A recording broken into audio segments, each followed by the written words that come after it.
capítulo. Yo soy director médico de Noble, compañía de seguros especializada en responsabilidad profesional, y director de la diplomatura en seguridad del paciente y atención centrada en la persona, Universidad y Salud. Nos reunimos convocados por FEMEVA para el primer Foro Nacional de Violencia Sanitaria. Ustedes saben que FEMEVA lidera el estudio de esta temática en Argentina, en Latinoamérica, con sus encuestas, con sus foros de ayuda, con sus guías al respecto. Y hoy participamos en una mesa muy linda con Vadim Michanchuk, de Médicos Municipales, que está con mucha experiencia práctica en las cosas que pasan en estos días, con el senador Fiat, que nos habló de una visión más macro, la necesidad de un soporte legislativo, el proyecto de ley que está en el Senado. Mi función hoy fue un poco, desde especialista en seguridad, tratar de focalizar el tema de seguridad, en este caso del personal, como una precondición necesaria para la seguridad de los pacientes, que es mi tema en general. No puede haber seguridad y calidad sobre la base de la inseguridad física, psicológica, laboral, la precarización del trabajo. Y dentro de eso, cuando uno ve las condiciones de trabajo muchas veces de los profesionales, y cuando hablo de profesionales hablo de todos los trabajadores de la salud, desde una persona que está en admisión, personal de enfermería, médicos, técnicos, kinesiólogos, farmacéuticos, distan muchas veces de ser lo mejor. O sea, hoy el ausentismo del trabajador de la salud en todo el mundo es alto, supera otras industrias. Cuando uno se pone a pensar en violencia específicamente, en violencia externa, violencia ejercida contra los trabajadores de la salud, es un fenómeno mundial. Cuando uno ve las encuestas regionales y europeas y de Estados Unidos, de esto estamos hablando de tasas de reporte de violencia que superan al 70% de los profesionales o de los trabajadores de la salud.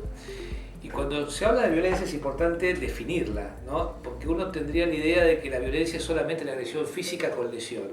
Pero muchas veces los trabajadores son víctimas de malos tratos, de intimidaciones, de amenazas, de abuso psicológico, del ciberacoso, de estas cosas nuevas. Entonces es importante trabajar primero para concientizar sobre esta problemática.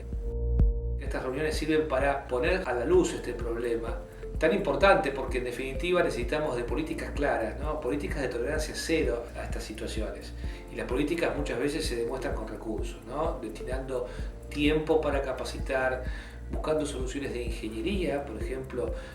¿Qué cosas son las que generan esto? Hay factores sociales, antropológicos, si se quiere, pero también situaciones gatillo. Si no solucionamos entre todos el problema de las guardias abarrotadas, el problema de la mala comunicación, el problema de la falta de turnos muchas veces, bueno, todas estas cosas hacen que se genere violencia, porque los hospitales son lugares donde la gente acude muchas veces porque no tiene otros lugares a acudir, y se complica mucho la situación ahí, y las personas no están adecuadamente entrenadas en comunicación. Fíjense que nosotros los médicos no nos entrenan en dar malas noticias, ¿no? Y esto es una causa de las fundamentales, junto con las demoras. Tampoco solemos explicar a la gente lo que es el triage, por ejemplo, que en una guardia no se entra por orden de llegada, sino que hay toda una protocolización de qué pacientes son más urgentes. Yo creo que estas cosas de señalizar, de marcar, de educar también a la gente, de por qué podría achicar muchísimo estas situaciones que se vienen repitiendo cada vez más en los hospitales.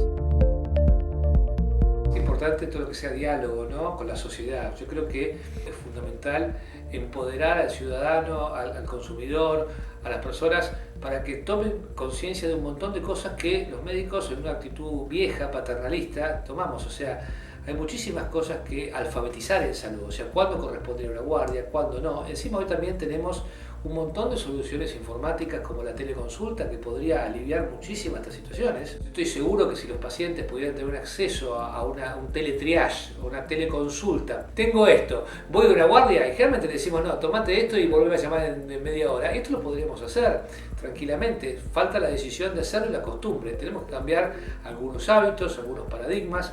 Esta alfabetización en salud, que tiene que ver con esto hoy de la violencia, pero tiene que ver también con todo lo que es el manejo de condiciones crónicas.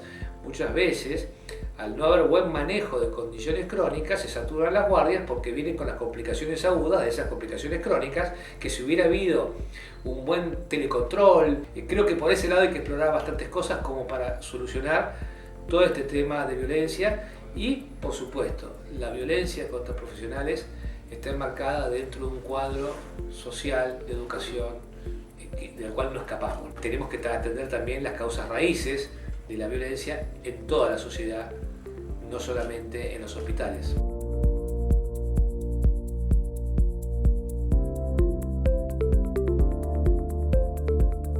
La pandemia, para los que hacemos seguridad del paciente, fue un ejercicio de resiliencia fantástico, y eso también es seguridad. Nosotros teníamos una visión, los que hacemos seguridad del paciente, de seguridad del paciente por proyectos, proyecto de prevención de caídas, proyecto de comunicación efectiva, proyecto como seguridad del paciente exclusivamente concentrada en que las cosas malas no pasen, ¿no? Disminuir eventos adversos, disminuir errores. La pandemia nos enseñó esta palabrita tan importante que es la resiliencia, que es la capacidad de los individuos y de las personas y de las organizaciones de poder responder ante situaciones absolutamente nuevas, donde no hay un manual, no hay normas y procedimientos, y tenemos que hacer cosas, muchas pruebas y error. Es la pandemia, desde la OMS para abajo, yendo, viniendo, pero en definitiva, buscando soluciones, tratando de anticiparnos a los problemas. La pandemia nos enseñó a tener indicadores en tiempo real. ¿Cuántas camas tenemos? ¿Cuántos respiradores tenemos? ¿Cómo estamos hoy? ¿Cuánta gente tenemos enferma? ¿Cuánto no? Esto no era habitual antes. El tablero de comando del día, digamos. La pandemia nos ha enseñado la importancia, primero, del trabajo interdisciplinario, que no hay soluciones solos, o sea, éramos uno a uno con los enfermeros, con los kinesiólogos, ni hablar, ha aplanado jerarquías, ha permitido mejorar la comunicación y ha incorporado todo lo que es la informática y la telemedicina. Por supuesto que es solo una herramienta la telemedicina, pero creo que va a dar mucho fruto en el futuro. El examen físico es importante, por supuesto. Lo ideal sería limitar la telemedicina a cuestiones de seguimiento, donde ya una visita presencial. No siempre se puede, pero es una herramienta de acceso y de equidad muy importante. En estos sistemas la gente tiene que estar bien comunicada, empoderada para actuar, con alerta situacional, y eso también se entrena.